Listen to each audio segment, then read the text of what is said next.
Waterfalls! Big thanks to Bernhard for sponsoring this video. I butchered a black Angus cow and now I'm cooking Bone In Brisket. I'm super excited because today's the day that I'm going to be cooking my brisket.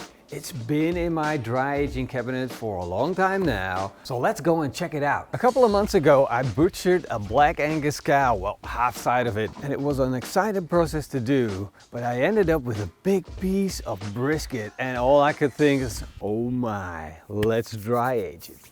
And as you can see, it's hanging right there and it's been doing really well since the 25th of May. So without further ado, I'm going to take this out and I'm going to trim it up. Oh, this thing is so heavy. Wow, this thing weighs at least 10 kilograms. And now it's time to get my knives out and start working on this thing. I'm going to start off by taking off the bones on this piece of meat. And don't worry about everything that I'm trimming off. I can still use most of it later on for instance, a soup, a stew. I can even render down the fat and make beef tallow out of that. But for now, I'm focusing on the meat. So I gotta do all the hard work of working my knife in between the bones and the meat.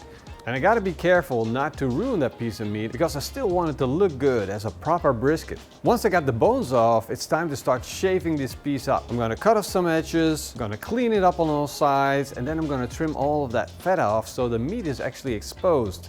And since there's already so much intramuscular fat from this beautiful black Angus cow, I don't really need that fat that sits on the outside. This thing is done trimming, but I got a confession to make. This is not your classic whole packer brisket. If you look at this shape, it might look familiar on top. Normally got that big point here, cut into it, then this is sliced off. But here is where things get different because I got a whole beautiful piece of meat sitting here with insane intramuscular fat, and that's basically part of a beef rib. So it doesn't belong on the brisket. I would just had to trim that whole section off to make it a real whole packer brisket, but I decided to treat myself and leave it on. So we have this whole giant piece with all that intramuscular fat and beautiful meat sitting on, which might mean in the end I have to trim off some fat while it's cooked, but we're gonna end up with a bigger brisket. I'm gonna treat this brisket with the respect it deserves. So that means just some salt and some pepper. And if you think this brisket needs more seasoning, just check out Joe's barbecue pit. He did a whole test video on this and he was amazed by the results. Smoked white pena pepper. A lot of people frown on white pepper, but I dare you to try smoked white pena pepper. This stuff is absolutely freaking delicious. I get excited about stuff like that. Like the little things start to matter when you start perfecting things. Like beautiful pieces of meat, like good quality ingredients. And the beautiful thing about this brisket is we did all the work already. The dry aging was a big job to do. Then butchering it, taking it apart, seasoning it with salt and pepper, and now it's ready. All it needs now is a little bit of smoke and a little bit of temperature. So that's why I'm gonna fire up the Bernhard smoker. And of course I'm gonna check my hopper to see how much pellets I have left. And this is the way I like to see my barbecue before I start, with very little pellets in it. So I can start my cooking session with a fresh load of pellets, and I need only enough for around 8 to 12 hours of cooking for this brisket. So this should be more than enough. I'm gonna close the lid, turn on the Bernhard smoker and set it to smoke at a temperature of 135 degrees Celsius.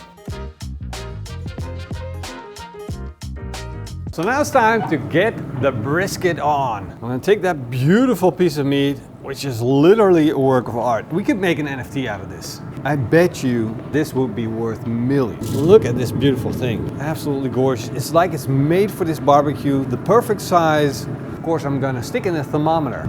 It goes into the thickest part of the meat. There we go. And now it's time to close the lid and let the barbecue do its job.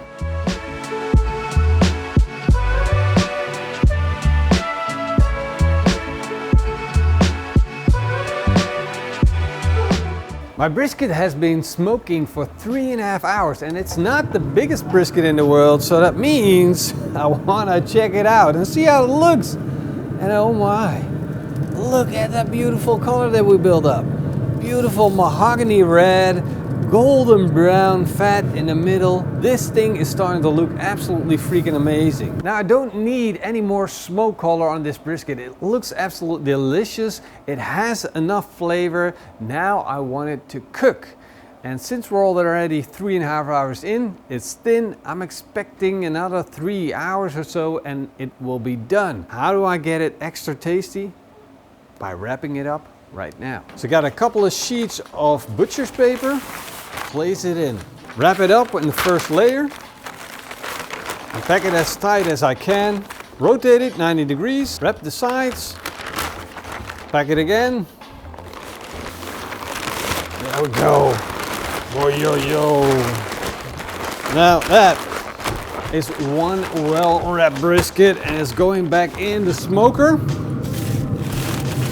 Give it a little bit more heat because all that heat's got to go through that paper. So around 160 degrees Celsius is going to be perfect. But be wary, if you have a brisket that's really lean, don't crank it up that high. Just take your time, let it run at 120 degrees Celsius. But if your brisket is like mine, oh yeah, crank it up.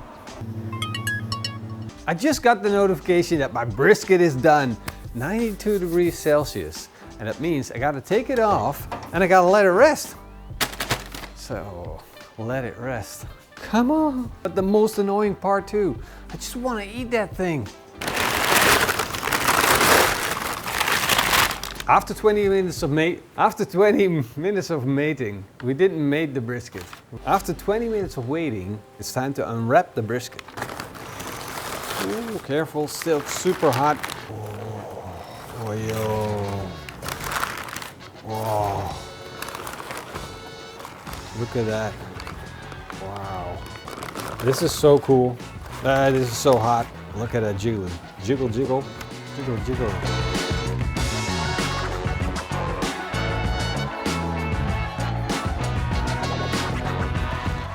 My main priority is to cut it in half and take a look inside.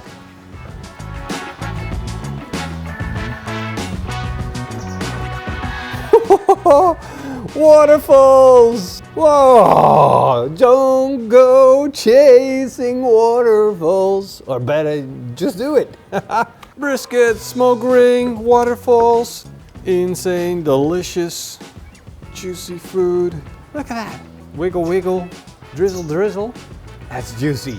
That's tender. That is amazing. That's what I'm looking for in my brisket.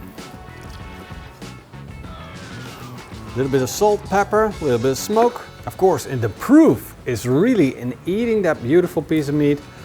Oh, it's so freaking hot. There we go.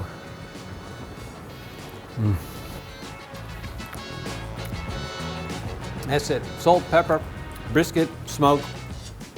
All you need. That is seriously good. And of course, I gotta give credit to the piece of meat. This was a beautiful Black Angus brisket. Bone in, dry aged, so you know it's going to be good. It's not going to be a challenge to cook it right. The challenge is not to put anything on there that doesn't belong on it. Oh. Yeah, go ahead. Hope you guys enjoyed the show. If you do, then leave us a big thumbs up and a comment down below. Hope to see you guys next time. Until then, eetsmakelijk and keep on grilling. That's right.